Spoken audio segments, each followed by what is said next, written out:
tonight, yeah. Spread my wings and fly. I don't care about up inside, just wanna do it right, yeah, yeah. Hey y'all, welcome back to my channel. My name is Monica Hernandez and I'm here today with another video. Today we're going to be doing something very different, as you can already tell by the title in the thumbnail. I'm going to be talking about my depression story. Before we get to that though, if you haven't already subscribed, liked, commented, you should do so, honey. I would truly appreciate all the support and love. And if you are a returning subscriber, I appreciate your love and support. Thank you. Thank you. Now receive this love. Thank you. As I receive y'all's love. And if you haven't already subscribed, like I said, subscribe, turn on your post notifications, do all that good stuff. Become part of the Butterfly Babes family. You'll love it here, trust me. But anyways, y'all, I wanted to tell y'all why I'm doing this video. So like I said, as you can tell by the thumbnail and the title, I'm going to talk about my depression story. This is something that is not very easy to talk about, and I'm telling y'all this because I've tried to do it before and it's been very difficult. Like, I just haven't ended up uploading it or something. But I finally decided to upload this video. The reason being because I actually feel like the whole reason why I'm making this video is to help other people, to help someone gain something. So my goal here is for you, or for anyone, that's struggling with depression or going through something in life, to not give up, to keep pushing. Like, I want you to watch this video and know that I made it through what I made it through, and I'm still here and I'm thriving. And you could be that person too. You could be thriving. So as long as I help at least one person or as many people as possible, I'm gonna be good. I'm gonna be good. And that's why I made this video, because I feel like when I was going through depression, I would watch videos, or videos would pop up on my recommendations, and they'd be similar to the one I'm trying to make right now, and people would talk about their story, and I would feel better, or I feel like I could relate to them, or I wouldn't feel alone. So yeah, y'all, that's the reason I'm making this video, the only reason I'm making this video. And I hope y'all get something from this. Now let's just get started. Okay, y'all, so this all began 7th grade year. Before 7th grade year though, I was happy, thriving, as I am now. Everything was good. I hadn't experienced too much. I had things happening from time to time in regards to my family, but I feel like that takes place for a reason. But yeah, 7th grade year was the year that I realized, later 7th grade year, I realized that I was going through depression. I realized this because everything just changed. I went from being someone very much happy to someone that was not happy at all, and was very much miserable. I grew a lot of self-hatred for myself. I was disgusted by me as a whole. Literally, I could not look at myself. A lot of things took place that year that made me pushed me into that, because I feel over time I realized that I didn't see some things that I see now. Back in the day, I didn't see that certain things caused my depression, but I realized it now, years later, because now my mind is clear, and I'm doing better.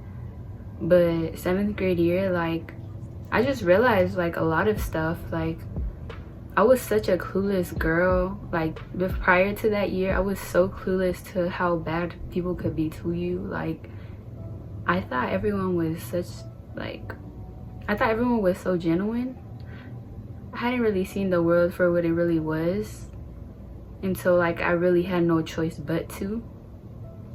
Because I was raised, to not judge someone, or I was raised to you know, not see the bad in people. Like I don't know how to explain this to y'all, but like, let's for example say someone's talking down upon someone, I'm not gonna listen because that's just how I was raised. Like I'm gonna experience like that. I'm not gonna judge you. I'm just gonna actually, you know, get to know you. And once I get to know you, if you know you end up being how they say you were, then I'll go based off of that. So I was raised not to judge people. I was raised to always, you know, respect people, this and that. So I always did my best to view everyone as a good person. You know, I expected no one to treat me any type of way because I was very genuine. And that's the hard part, because see, expectations lead to disappointments. When you expect something, it's when you're setting something. Like, you know, like I feel like it just depends. But when it comes down to people, like I can't expect the best out of someone. I can't, because they could take any action they want, and me expecting something is just gonna lead me to feel some type of way. So when you expect nothing from someone, you're not gonna be as impacted as if you were expecting something, like treatment, someone to treat you correctly, like a human being. You know, and part of me thought, like, you know, people wouldn't be, like, all the things I experienced, I just didn't know why I was experiencing them. Like I didn't know why I was feeling the way I was feeling, because I am such a genuine person. Like I do my best. I was and still am, like, to be the best person I can be, and to always be there for people, uplift people, you know, support people, and never bring people down. So 7th grade year, when I was feeling some type of way, when I was feeling down, when I was just not feeling like myself, like I didn't understand why these things were happening to me, because I've done nothing wrong in my life for something like this to happen to me. And you know, it was hard. It was hard because how do you go from being so happy to just losing all that happiness and just like not knowing what to do? Like you're so young.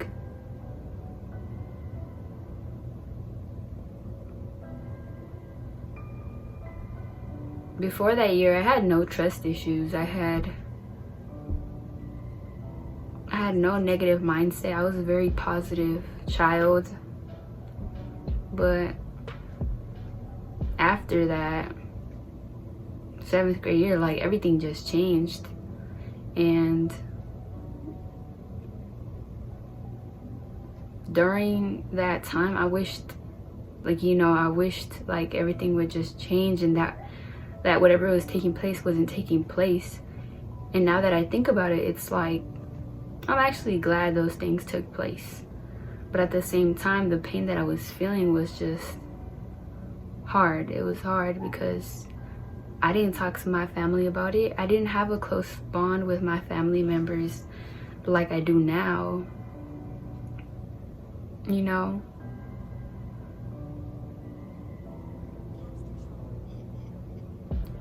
And it was just difficult to speak upon things because I just felt so alone. And I feel like when you're going through your own things, you feel like you're alone, even if you have people.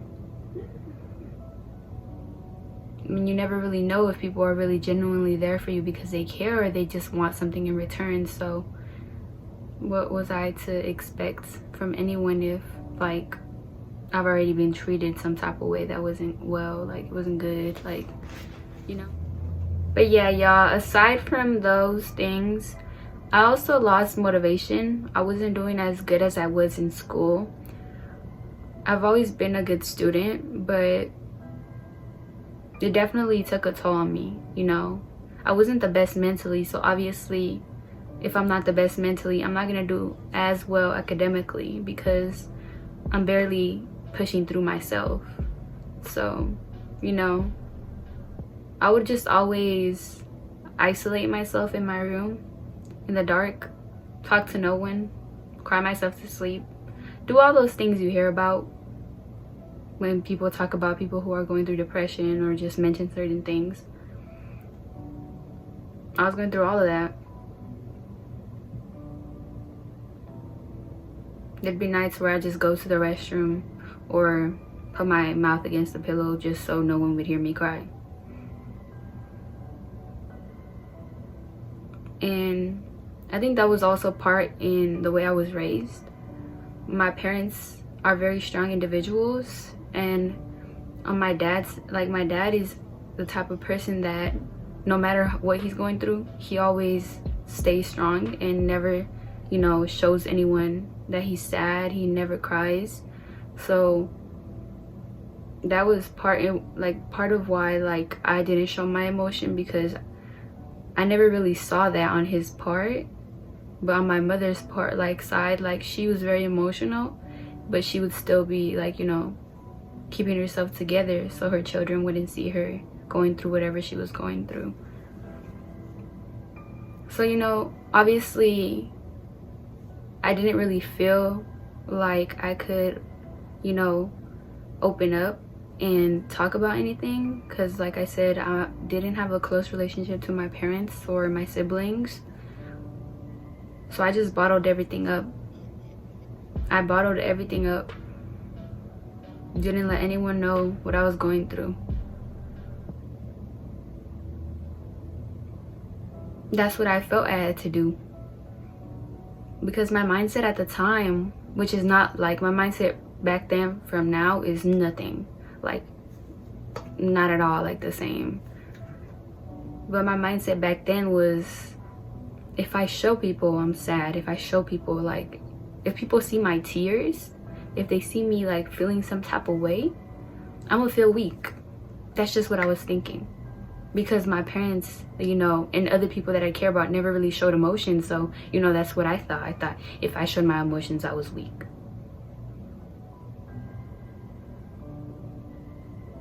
And at the end of the day, I didn't think anyone cared about me in that moment. I felt so alone. I felt so miserable, so unhappy. Of course I'm gonna think a negative way. Of course all these thoughts are thoughts that are gonna bring me down, because at the end of the day, you're bottling your stuff, like your emotions up, and that's just building up. And not in a positive way, in a negative way, because at the end of the day, you're a human. You need to realize that at the end of the day, you are a human, and one way or another, you have to figure out a way to express yourself and release your emotions, or it's just gonna bottle up and stay in there. And that's not what I was doing in the moment. I was just trying to keep myself together and not let myself break down so low that I couldn't get myself back up.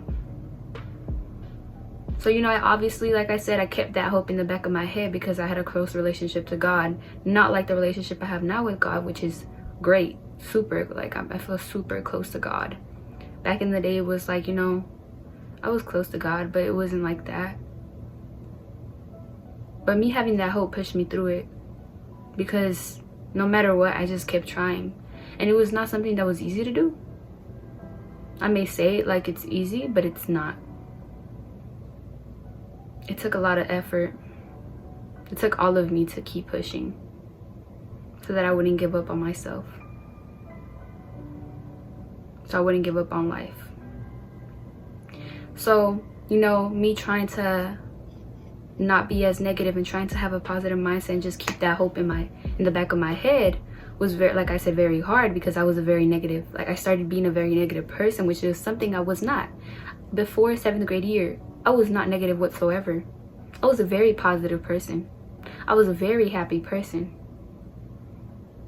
I was not an overthinker, especially of negative thoughts.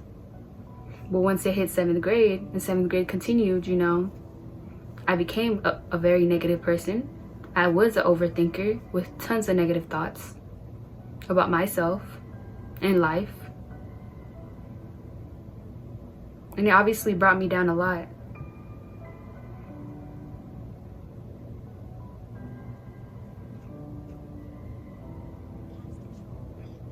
But I kept trying. I kept pushing myself.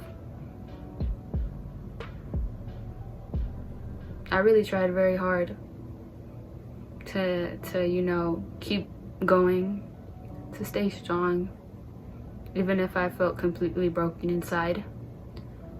So, you know, like I said, me having hope, I thought things were gonna get better, but they didn't. They didn't get better. It just got worse. As time passed by, things just continued to worsen and everything hurt even more.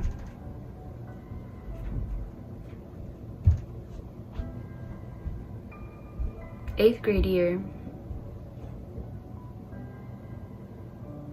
was the year that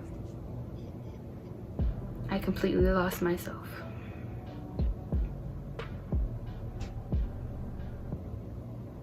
At the beginning of 8th grade year,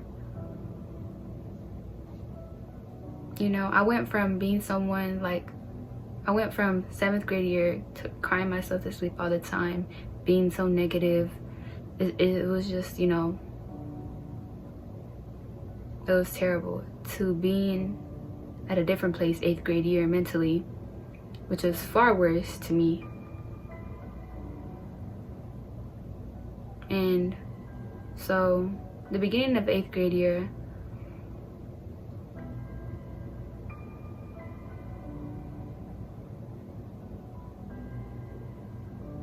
I began to feel numb.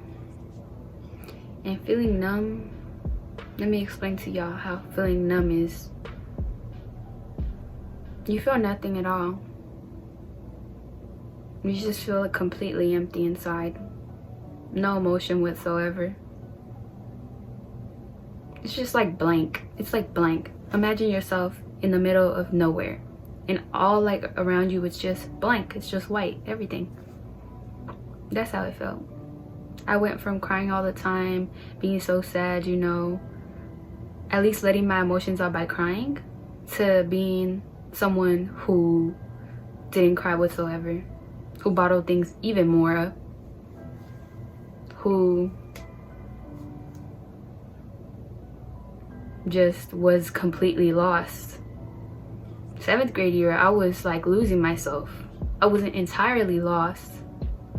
8th grade year, I entirely lost myself. Any bit of happiness I had, any bit of happiness whatsoever was gone. I could feel nothing. I literally couldn't cry even if I wanted to. Even if I tried to make myself cry, I couldn't. And trust me, I tried. This pain was far worse than being able to cry and actually feeling pain, because now, 8th grade year, I felt no pain. And before I was wishing I didn't feel any pain, but then once you're out in this place and you feel completely like numb, you don't feel anything. It's much more painful because you don't even know what's going on. You don't even know like how you're doing mentally. You just feel so lost. You just feel so numb.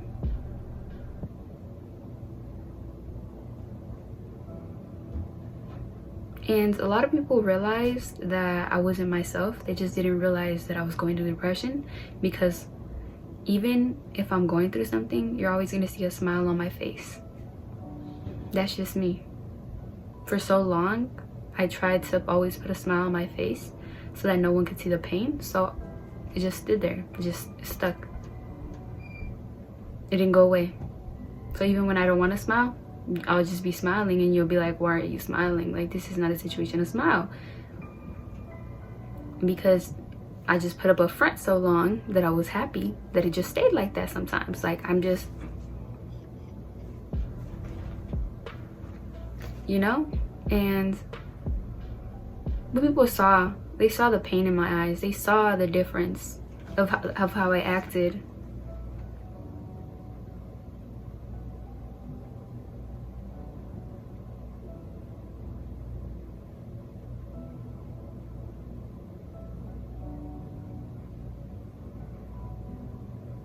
And not knowing how like to feel and feeling so lost, it pushed me very, very low, far beyond like I ever like expected. it pushed me to a very low point where I thought I couldn't get out of. So much so that, you know, I just started thinking about suicide. I started thinking about, you know, obviously, like very, very, very negative thoughts. Very, very negative thoughts. It was every day. I would wake up wanting to die. I'd go to sleep wanting to die. And I'm sorry if this triggers anything. Stay alive, please. I love you. I just didn't want to live at all. I just felt that it would be better if I was gone. I didn't feel like I wanted to be alive anymore. Like, I just wanted it to all go away. I wanted everything to go back to normal when I was genuinely happy, when I felt like myself, when I was myself and I didn't lose myself. And I was not numb and all these things. But I knew it wasn't gonna happen. In the moment, that was my mentality. It's not gonna happen. It's been so long. Why isn't it happening? Is my only solution ending my life? I don't know. But that's what makes me happy. And that's the saddest part about it. I would have to say that because when I would think about death, I would be happy. I would literally smile. And that was the only time I'd be happy. When I would think about, you know, being like just leaving this earth, like just boom, disappearing. And I know that sounds terrible, but I'm trying to be as open about, you know, my experience as possible. And it's very hard. It's very hard. Especially when it comes down to this. I get very emotional because, like I said,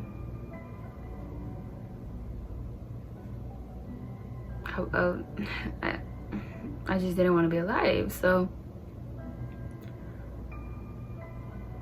after just, you know, having those thoughts in my head every day, literally that's what I would overthink about, just life and just not wanting to be on this earth. And eventually that pushed me very far into a place where I never want to be again. So I did. A lot of people don't know this, and for a reason. It's very personal. Like I said, all of this is personal, very personal.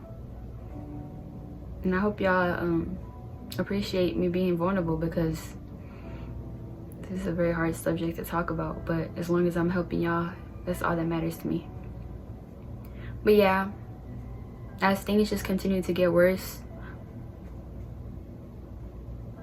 I did try to, you know, kill myself. A couple of times. I failed the first times. Those first times no one knew about. The last time, some people knew about it. By some, I mean one person.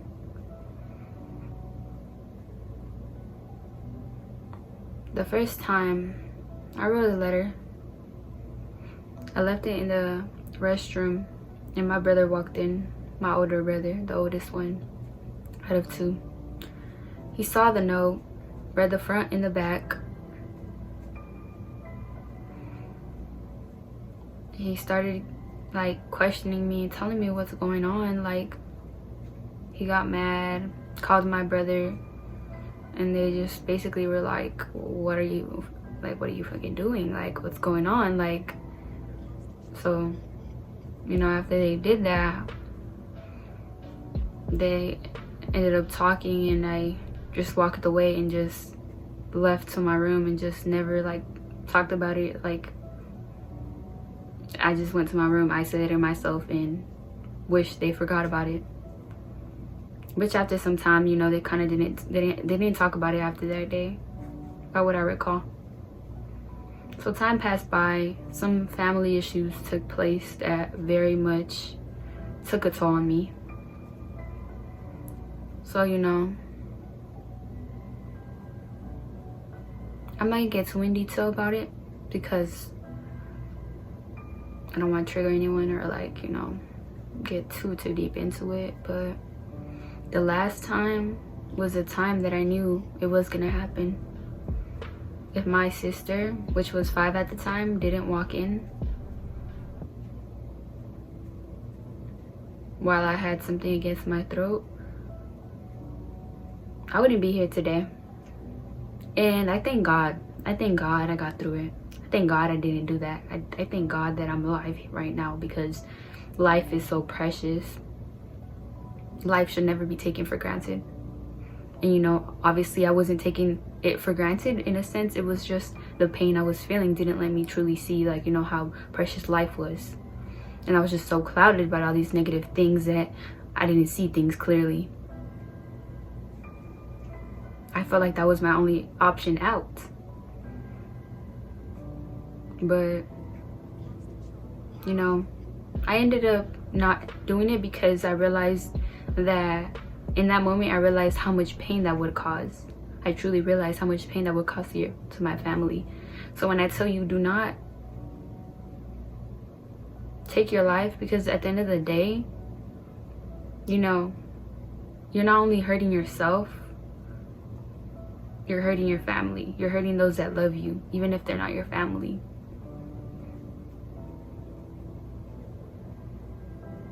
God is putting you through these obstacles for a reason. And you're still here for a reason. You may not realize what the reason may be, but you're still here. And it's not whatsoever, it's not easy at all. Not one bit. But you're gonna get through it. Anyways, to continue. After that moment, I mean, it just continued to get worse. And I didn't really know what to do, because I was basically just still here because, you know, I didn't want to hurt my family. But I was not happy. I was so desperate to stop feeling the way I was feeling and just to be okay.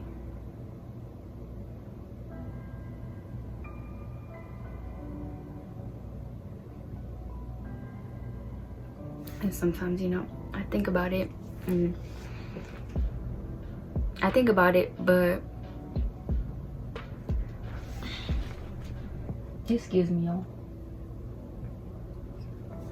I think about it and I just think I'm so grateful. Like, I'm here. Bitch, I'm here. I got through this shit. I did it. I'm alive. I'm blessed. Thank you, Lord. Thank you.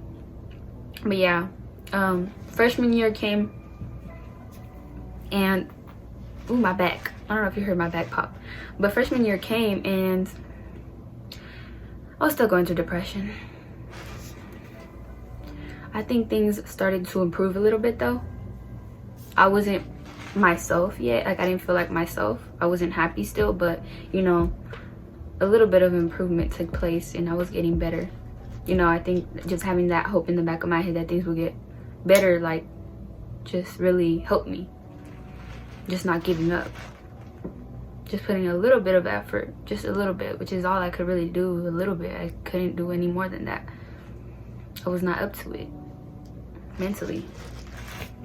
So eventually I had a conversation with my mother, and my mother was very closed out.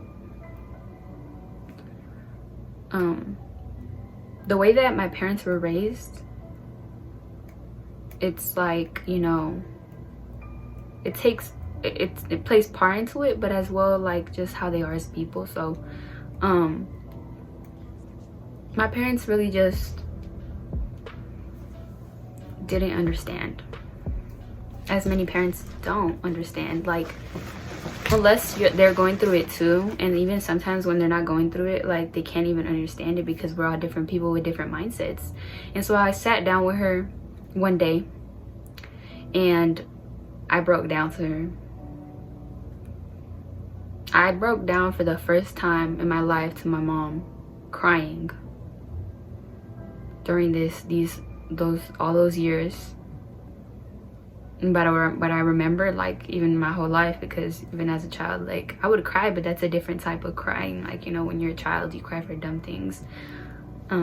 But I broke down to her after a couple years of just holding everything in, because I couldn't anymore. I bottled stuff up for so many years that I couldn't anymore.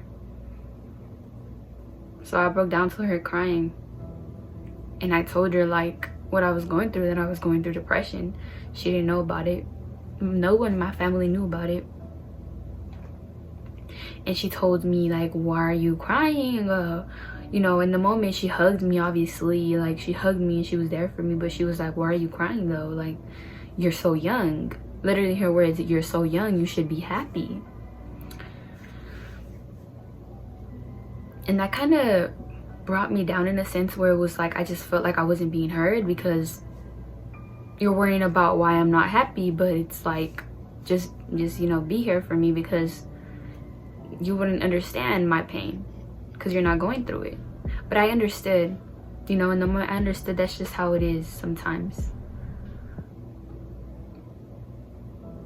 As parents, you think, you know, you're like, some people think you're so young, like, you haven't really fully experienced life.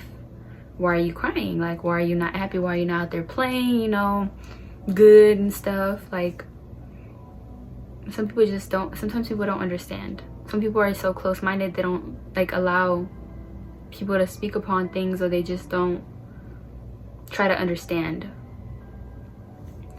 So I cried to her, broke down to her, cried to her, and told her, you know, I've been like this for years. Like, she said, why haven't you told me anything about it? Because I wasn't close to you, and I just didn't feel like I could talk to you about stuff like this, or dad, or anyone in the family, or even my friends. So obviously she felt some type of way, because, like, she's my mother, and for you to hear that your child doesn't feel like, you know, they can talk to you about stuff like that, it obviously hurts. So she broke down crying. So we were both a mess. We were crying a lot. And after hours of conversating with her, or how you want to say it, having a conversation with her, and after some time, like, she began to understand, you know, you don't have to necessarily be a certain age for, like, you know, things to take place in your life. Like, she started to understand that even children could, you know, go through depression. Like, even though if they haven't experienced tons of things in life, like, you know, you never know. Anyone could at any point could experience so many things that even an adult hasn't experienced. So with me having that conversation with her, no matter how hard it was, she became more open, and she became, you know, open-minded person, the person she is today, a very open person. And I'm glad I had that conversation with her, because after that I started to get closer to her, and I felt like I could talk to her about stuff. It wasn't as often, but when I felt like I couldn't anymore, I would go to her, I'd run to her, and I would tell her and just break down to her, and she would just hug me and make sure I was okay. So that day, I didn't get any help from a psychologist or a therapist or whatever you want to call it, you know. I didn't get any help because, you know, still at the time, my parents really didn't think I needed it, because they didn't know so far, like, they didn't know how far it was, like, how long this been going on, and how bad I was mentally, you know. They didn't understand it. So, you know, that year, in those years, I wish I would have gotten help. I feel like I wouldn't have taken me so long to overcome that obstacle. But, you know, I'm glad that I got through it, because I got through it on my own. And I'm here. So time passed, and I was still in my freshman year. I wasn't doing good in school still. I was doing okay, you know, okay.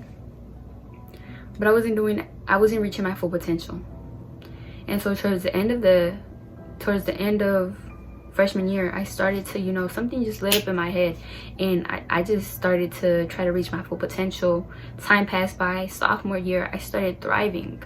I was going above and beyond everything. Like, I was doing the most academically in every aspect that I could do the most in. Like, you don't understand. Like, I was happy. I started to feel happy, genuinely happy. I started to get out of that not negative mindset. I didn't have all those negative thoughts in my head. I wasn't an overthinker. It took a lot of time. It took a lot of, you know, me just trying and not giving up to be at that point. And I was so happy that I was at that point, and I was so thankful that I was at that point, because I wanted for so long to be at that point again. I wanted to feel like myself again. And so I just remember that year because I was so happy, and it was great, you know. And I was hopeful, and I had grown so close. I've grown so, like, you know, close to God, like, even more. And I was just so happy with that, because I was like, you know, it's God, right? Like, I love God. It's God above all. So, you know, time passed. You know, I was doing good, you know, sophomore year, junior year came. And, you know, after sophomore year, I stopped working on myself after so many years of working on myself, because I thought, you know, I didn't need it anymore. And, you know, that's not good, because you should never stop working on yourself. You should always be working on yourself, no matter what. So I stopped working on myself, and that led nowhere good, because I thought I was good. I thought I was good. Like, I thought I wasn't, you know, depressed. I thought I wasn't going through, I was not gonna, you know, be impacted if I stopped working on myself and just, like, you know, pushed hard in school and did all this and that, and just left no room for my mental sake. I didn't realize it in the moment, but later on I realized that that's what messed me up, that I stopped working on myself. So I started falling down again. I started seeing signs of depression coming back. The signs that I saw when I was going through depression, I saw them popping up from time to time, and I would catch them. Like, I would realize, like, dude, like, this is how I was thinking, this is how I was feeling when I was going through depression. And I was nervous. It scared me. I didn't want to go back to the way I was feeling. I didn't want to go back to being lost. I didn't want to go back to not feeling any type of way. I didn't. I wanted to stay the way I was. I wanted to be happy. I wanted to be, you know, with the mindset I was there, so motivated. And so I started to lose motivation again. I started to, you know, lose myself again. And I didn't realize that towards the end of towards the end of junior year. And now I'm a senior in high school. So towards the beginning of, you know, senior year, and after, you know, towards the end, summer and stuff, I started to see, like, that I wasn't myself anymore. I went outside from time to time, and I would just look at the stars and just think about God and just break down and cry, because I just didn't want to fall back into where I was. I was so, like, afraid that was gonna happen again. But I was there, putting my trust in God, asking Him to keep me pushing through it no matter what. And right now I'm not at the best place, you know, but I'm good. I'm good. Over that time period, like, probably like 6-7 months now, maybe a little less, probably like 5 to 7 months, like, I haven't been myself. and I don't speak upon this, and so I've took like the time I have to work on myself. This month and a half, like I've taken the time to work on me. I took up on new things, and I'm starting to, you know, put myself first, which is something that makes me so happy, because I've never put myself first. I always put myself last. That's just who I am as a person. Even if I'm going through something, I'm gonna put what you're going through first. Like, I'm gonna be there for you instead of giving myself that time. That's just who I am as a person. That's who I'm always gonna be. But I've become better at, you know, prioritizing my mental health, not letting that go, and not, like, you know, stopping what I'm doing, like stopping working on myself, you know. So, but yeah, y'all, it was rough. These couple of months have been very rough, and I've just started to think, you know, maybe I'm going back into depression. But I've kept that hope, and, you know, as it has grown, I've grown, you know, a lot. And I'm just happy because all these things that took place, me going through depression, like, it made me who I am today. And I don't regret any single thing that happened to me. I am appreciative of all the pain like all the pain that I went through. I'm thankful for it. I'm thankful for it because I am me for that reason. It molded me into who I am now. And all the pain that's going to happen, or any obstacle that takes place, is gonna be a lesson for me, and it's something that I'm gonna allow to let me grow. Like, I'm gonna grow from that situation. I'm not gonna let it tear me down like years prior. Like, I'm not letting that happen anymore. That's not who I am. And I'm just blessed to be alive. I've gotten better though. Like, I feel like I'm doing better mentally now. Like, I gave myself, like I said, for a month or so, I've been working on myself mentally, and I'm doing better. I'm not where I really want to be mentally, like, and happiness wise, but I am doing better, and that's all that matters. Growth. That's all that matters, that I'm doing better. And so, yeah, that's really my story. Like, what I could, like, cram into this. I can't really talk, I'm sorry. Cram into this video. I know it's pretty long, but, you know, if you stuck around, I appreciate you sticking around. I appreciate the support and love, and I hope that you gain something from this. But stay blessed, y'all. Take care. Bye.